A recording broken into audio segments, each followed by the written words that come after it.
Good Friday evening and welcome to the NCWLIFE Evening News. I'm Grant Olson. Here are a few of the stories we have coming up for you tonight. 2022 became the deadliest year on Washington roadways since 1990, and we are currently on track for this year to be even worse. Leavenworth has officially become Washington's first bear-resistant community. We'll tell you more about that. Beautiful warm weather on tap tomorrow to start our Labor Day weekend with some changes coming our way by late Sunday.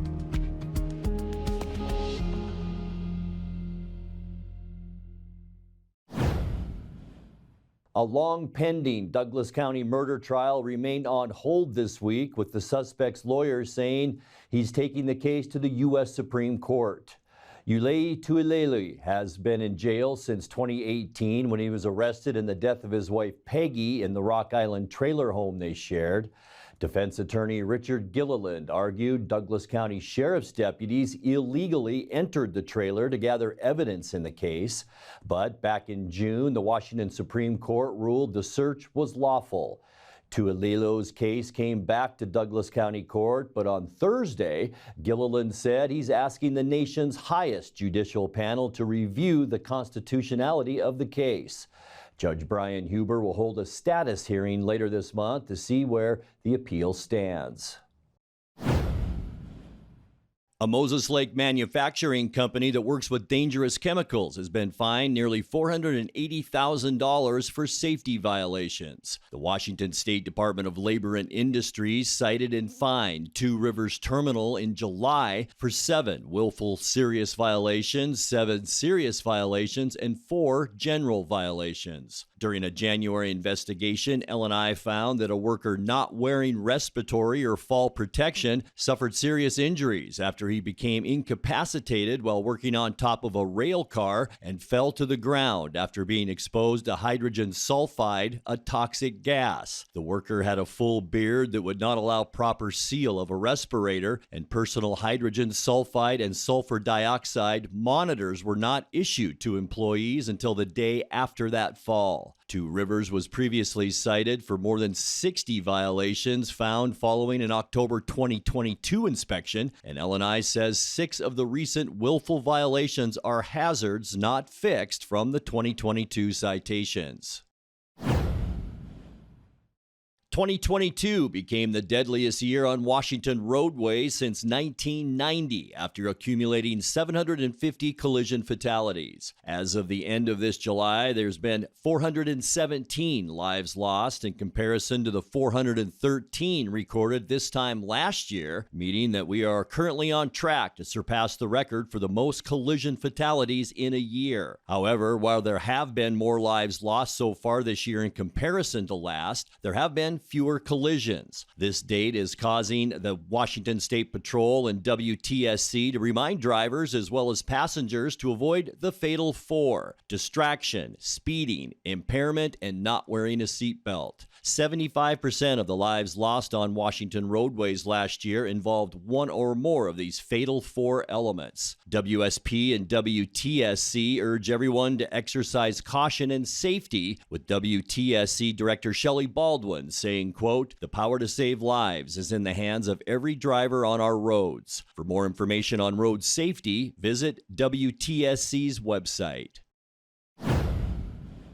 The Wenatchee Valley Museum and Cultural Center bid farewell to their exhibits curator, Casey Koski, today. Koski started her journey at the museum in 2015 as the exhibit's assistant under the mentorship of former exhibits curator Bill Reitvelt until he retired in 2016. During her tenure, Koski created over 100 unique exhibits, and the museum said her favorite was the 2017 Apple Capitol Records. Koski was also responsible for the Beyond the Frame Inland Bounty, Edward Curtis and the Columbia River Basin display, which won an award from the Washington State Museum Association in 2018. The museum thanked Casey for her work over the years, though they didn't note what was next for her. When we come back, the second annual Continental Surf Club is back this weekend at Lakeside Surf in Chelan for 2 days of competition. And historic Spanish Camp Cabin got a special shiny treatment last week to protect it from wildfire. I'm Grant Olson, and you're watching the NCWLIFE Evening News. Good evening, everybody. Welcome to the Continental Surf Cup at Lakeside Surf. Oh my gosh.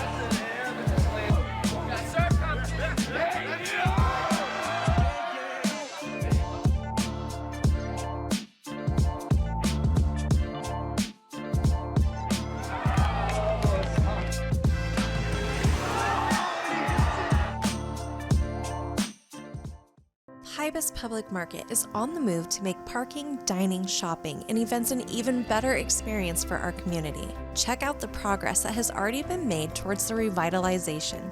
The Westside project is well on its way, but we need your help to get over the finish line. All donations are greatly appreciated and can be made online at our website or in person at the business office. We want to thank those who have already partnered with us. You are helping make the place we love a better place for our community to meet. The Met House Salmon Recovery Foundation was awarded $1.2 million from the Washington Department of Ecology to help salmon habitat along the Methow River. Ecology awarded over $63 million through the state's Floodplains by Design program to 12 recipients to help transform the management of the state's floodplains. A floodplain is the area of land adjacent to a river that stretches from the banks of a river channel to the base of the enclosing valley. Floodplains are critical for many fish and wildlife species, including being home to most of Washington's salmon spawning and rearing habitat.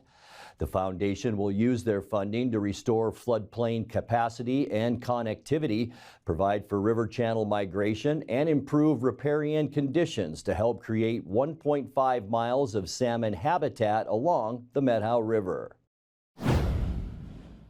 Leavenworth has officially become Washington's first bear-resistant community. In partnership with the City of Leavenworth and the Washington Department of Fish and Wildlife, U.S. conservation organization Defenders of Wildlife has purchased and distributed 40 bear-resistant trash cans across the city to local schools and businesses during the last week of August. The lid remains locked when closed, but users can deposit trash by waving their hand in front of a small motion sensor. After being rolled out to the curb, the trash can lid will automatically unlock when lifted and then turned at the exact angle and degree of the lifting arm of a garbage truck. Fish and Wildlife responded to 48 black bear sightings across Leavenworth over the last 4 years, and unsecured trash is the leading bear attractant. The organization says they hope that once bears realize they cannot get into the trash, they'll stop coming into town and we will see less of our furry friends.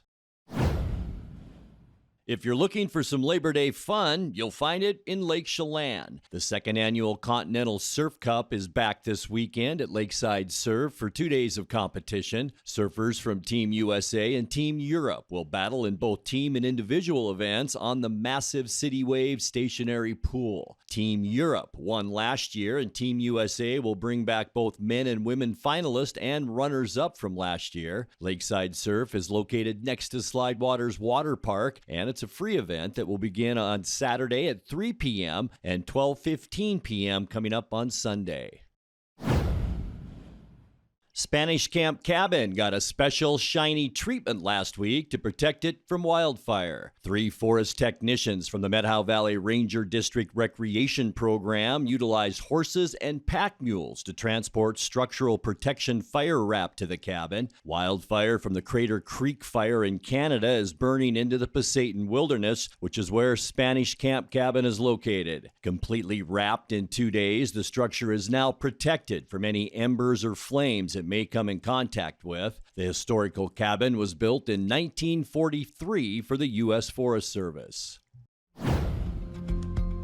Coming up next, in Chelan and Douglas counties, you can now send a text to 911 if circumstances make it hard for you to use voice calling. We'll tell you more in tonight's feature story. Beautiful weather expected to kick off our Labor Day weekend tomorrow. I'll have all the details about the rest of the long weekend in your complete North Central Washington weather forecast. That and much more still to come tonight. Please stay with us. Hi everybody, Dan Coos alongside Jesse Coble from Alpine Air. My heat pump there's like steam coming out of it. It's making weird noises. Is this something I need to be concerned about? No, Dan, that's normal operation. Refrigeration technology steals heat from the outside, transfers it to the inside, and it creates frost on your heat pump. The defrost cycle melts that off, which creates steam and a little bit of noise. That makes sense. Turn to the experts at Carrier and Alpine Air. For heat and air, call Alpine Air. Thanks, Jesse. Thank you. We're turning up the heat with the hottest deals of the year. Right now, during the hot summer clearance sale, only at Click It RV. #1 in sales and service. The best RV brands. Over 1,000 to choose from. And the best deals of the year on remaining 2023 model year-end clearance with incredible 30% off. Brand new RVs discounted up to 30%. Save thousands. Plus, no payments until 2024. During the hot summer clearance sale. Now, only at Click It RV. 5 Superstore locations. Hurry in today.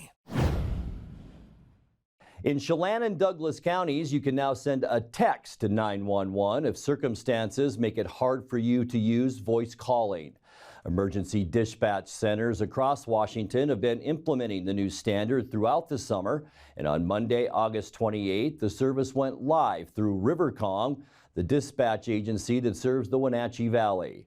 In tonight's feature story, NCWLIFE's Jefferson Robbins spoke with Rivercom's new executive director, Doug Jones, to talk about this new feature the same day it came online. Jefferson Robbins with NCWLIFE. Rivercom is the agency that dispatches emergency aid to your location whenever you need it around Chelan and Douglas County. They're making some improvements, including a new innovation called Text to 911. We decided to catch up with Doug Jones, Executive Director of Rivercom, to talk about that new feature.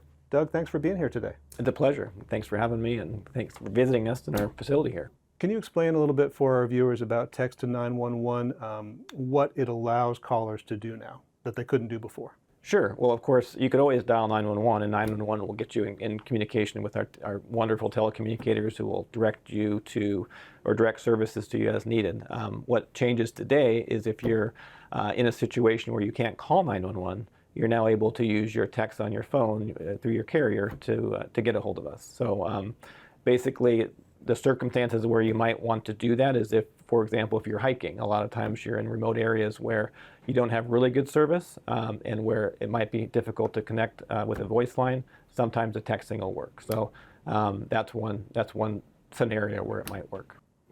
As another aspect, could also be useful for domestic violence survivors, because oftentimes their communication with the outside world is limited by their abuser. Would the texting facility help with that? Absolutely. Anytime you don't feel like you can safely make a call, a voice call, texting is not also an option. Great example, you're in a domestic situation, you don't want the abuser to know you're calling the police. You can make a text and do it rather covertly as opposed to a voice call, and that works well. So if I text to 911 in Rivercom's service area, I'll be connected with a dispatcher. They're also responding to me by text. I can make requests or report a situation just by using the keyboard on my phone? Exactly, and if you're in an emergency situation, they'll stay in contact with you via text until law enforcement or fire gets there, if that's what works. But yeah, definitely, they'll be with you throughout your encounter with them. So. What kind of steps did Rivercom have to take to make Text to 911 a reality? It's been coming in phases in other parts of the state. So what kind of coordination did you have to do to make it work here? There's two primary coordinations. Number one was at the state level. When you call or when you text, your communication doesn't go directly here. It goes to a state network or a state cloud. We call it the ESI network.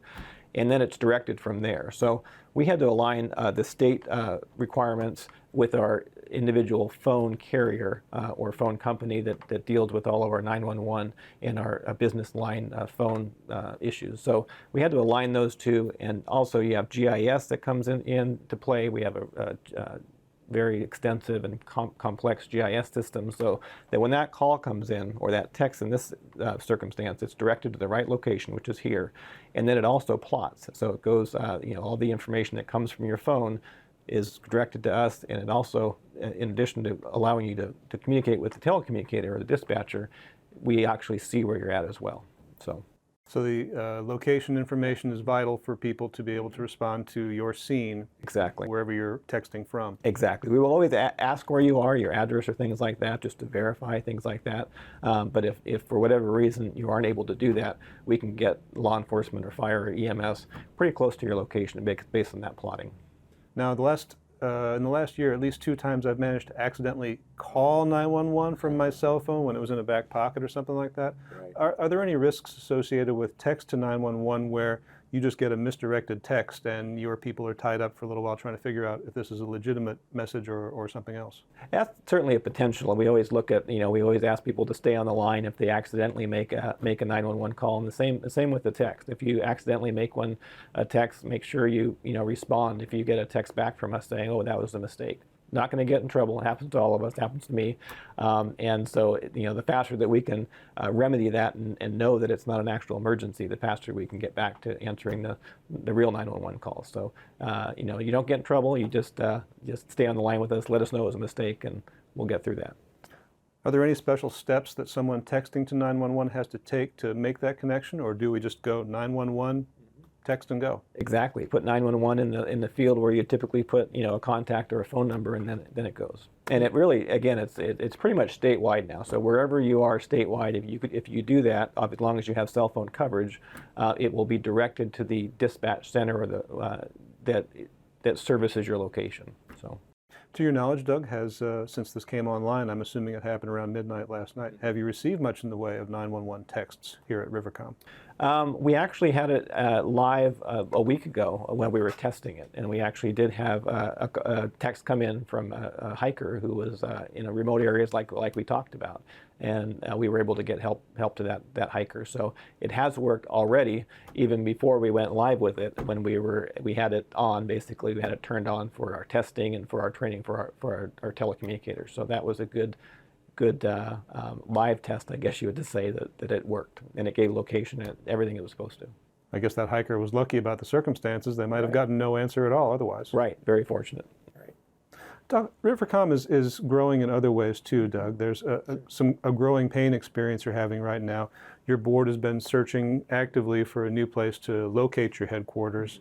I think you've kind of outgrown your space. Have you outgrown this building in terms of personnel or in terms of equipment that you need, or is it both? Well, actually both. There are some power requirements that this building is deficient on, so we need more power to run our new technology, things like that, so we're limited on that. But definitely personnel-wise, we've grown as an organization, as the community's grown. We've added telecommunicators to our staff. With additional telecommunicators requires additional staff to support that. So you'll see if you walk around, a couple of our offices are doubled up, tripled up, things like that. And so we definitely need more space for the personnel to grow. And as you know, our population is growing, so our mission will continue to grow. So we're really looking for a long-term 20 to 30-year facility that we can grow into and meet the needs of the community. There was some optimism earlier this year about the Confluence Technology Center, whether you could occupy the space formerly occupied by Yahoo, I think. And what happened with that? The building just turned out not to be suitable for your use. Exactly. We've worked really, really well with the port, and they've been super, super great to work with as far as trying to find a solution for us. And that was a very promising possibility. But one of the requirements for a communication center similar to police departments, fire departments, is that you meet these national building codes. And what the code is for this type of facility is what they call a risk category 4, which does require a little bit more hardening to make sure that during a fire or flood or earthquake, your facility is going to be able to sustain that, and so that you can continue your emergency services. And that makes sense.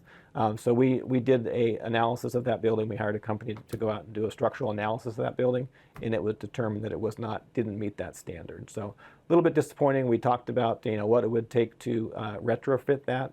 And when you talk about digging up foundations and things like that, it really was not feasible to do that. So it sounds like at this point Rivercom needs to find a new site and build fresh. Exactly. So we are looking for land, basically. What that did, after we got that analysis back, I went and sat down with city officials and said, what do you know about what's available, potentially existing structures that we would meet that requirement? And basically, you have buildings like this that are occupied, the fire department, things like that.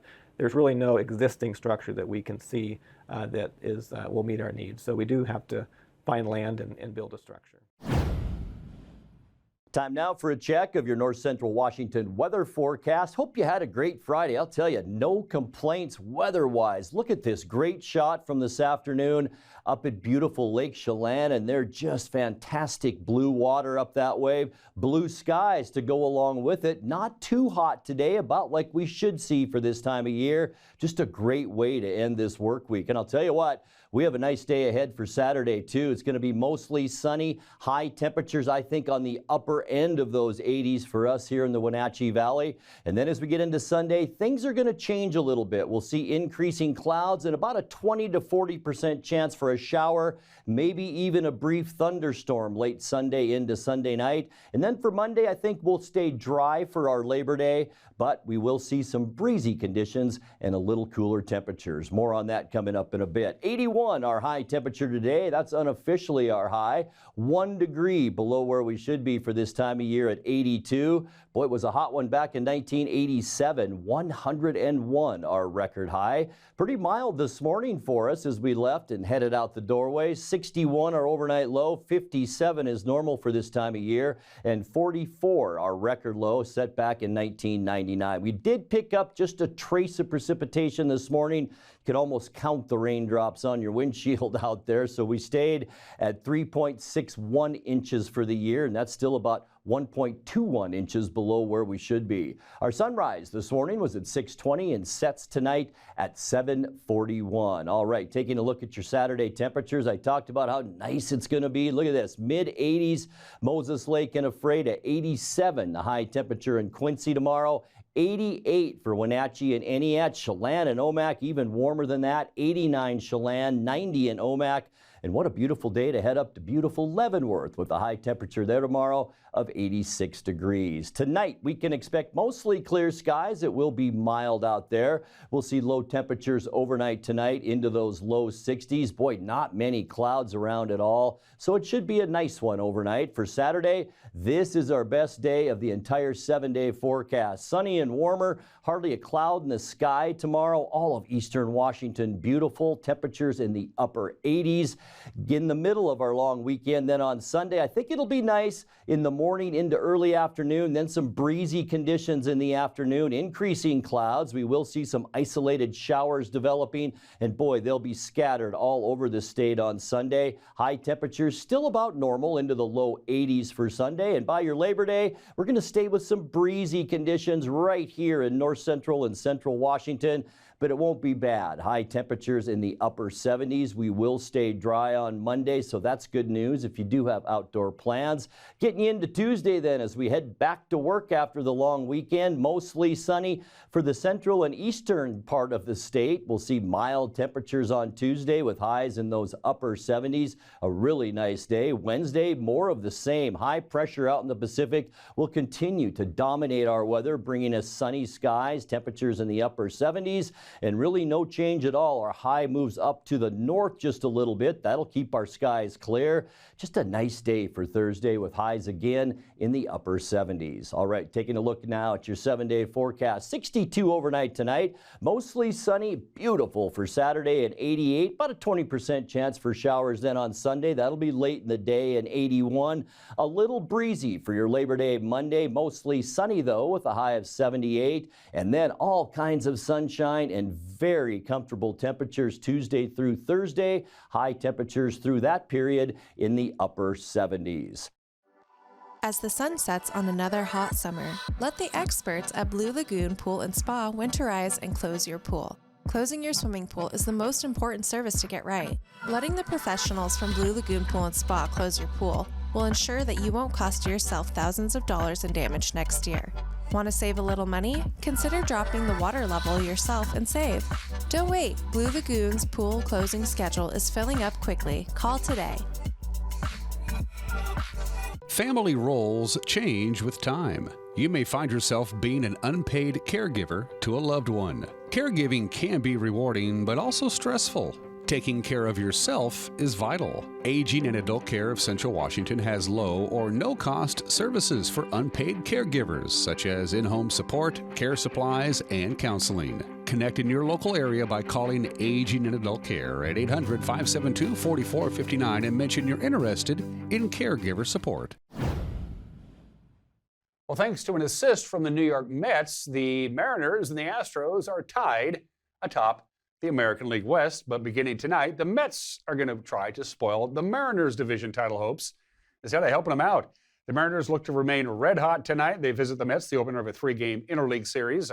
Seattle and Houston are at the top of their division. Of course, the Rangers are just a game back after they lost to the Mets on Wednesday. Mariners have not officially announced a starter. Probably going to be right-handed Logan Gilbert.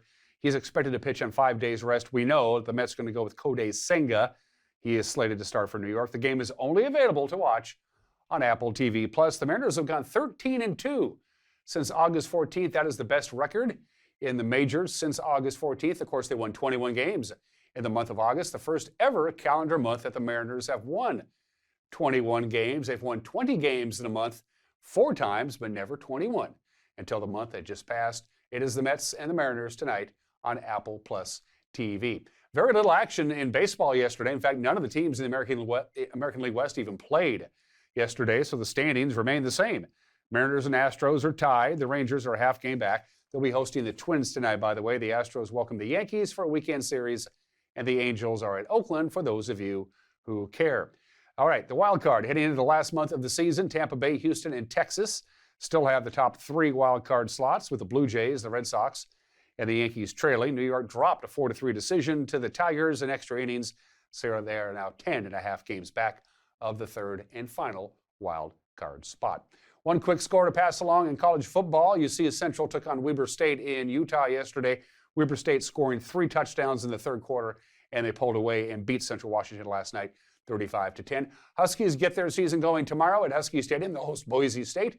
12:30 kickoff. That'll be on ABC.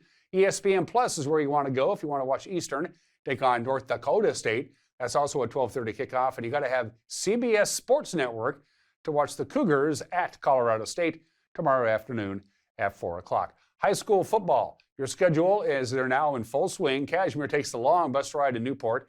That's why they have the earlier kickoff at 6 o'clock. 7 o'clock tonight, it's Brewster at Chelan. East Valley will travel to Quincy. Tenaska will take on Omak. Ephrata is at Moses Lake. Short drive for the Tigers. Eastmont's at Meade, just north of Spokane. And right here on the NCWLIFE channel with Grant Olson and Brandon Harley on the call, the Skyline Spartans pay a call to the Wenatchee Panthers at lead off the field at the Apple Bowl. And there are other games of note, both today and tomorrow, an afternoon affair, as a matter of fact. Antioch will take on Wilpinit. That game is going on right now. It kicked off at 3 o'clock this afternoon. 7 o'clock tonight, Wilbur, Creston, and Keller, all 3 of them, will be at Soap Lake. And then tomorrow, it's an afternoon affair. They don't have lights, of course, at the football field at Waterville. So Waterville-Mansfield will take on Odessa at 1 o'clock tomorrow afternoon. And Bridgeport will take on Moses Lake Christian at 6 o'clock. Have a great Labor Day weekend. On the next edition of Wake Up Wenatchee Valley, it's time to talk Follies, but it's not Follies anymore, right, Robin? It's not. We are the Wenatchee Valley Children's Guild. They had a great show back in February. Now it's time to dole out the money. Robin will talk all about that when we come back on the next edition of Wake Up Wenatchee Valley. All right, before we let you go on this Friday night, let's take one last look at our 7-day forecast as we head into this long Labor Day weekend. I'll tell you what, outdoor plans should be a must for Saturday. Mostly sunny skies in your Saturday forecast. Boy, we're going to see a big warm-up, too, with high temperatures around 88 degrees. I think Sunday, for the most part, will be nice. Our weather will start to kind of deteriorate throughout the afternoon on Sunday. We'll see some breezy conditions, increasing clouds. And then I think by Sunday evening, about a 20% chance of very scattered showers during the day. High temperatures around 81 degrees. For our Labor Day, it will cool off a little bit. We'll see some breezy conditions as that storm system continues to move through our area on Monday. Mostly sunny skies, though, with a high of 78. And then I'll tell you what, Tuesday, Wednesday, and Thursday next week, just beautiful. Mostly sunny both Tuesday and Wednesday. 79 our high temperature. All kinds of sunshine sunshine on Thursday with a high temperature then of 78. And that will do it for our newscast tonight. For more on these stories and other news from around North Central Washington, you can find us on Facebook or our website at ncwlife.com. And remember, if you see news happening, we'd like to hear from you. You can send us an email at news@ncwlife.com or give us a call at 888-6295. I'm Grant Olson. Thanks so much for being with us. We will be back with you Tuesday, and have a great Labor Day weekend.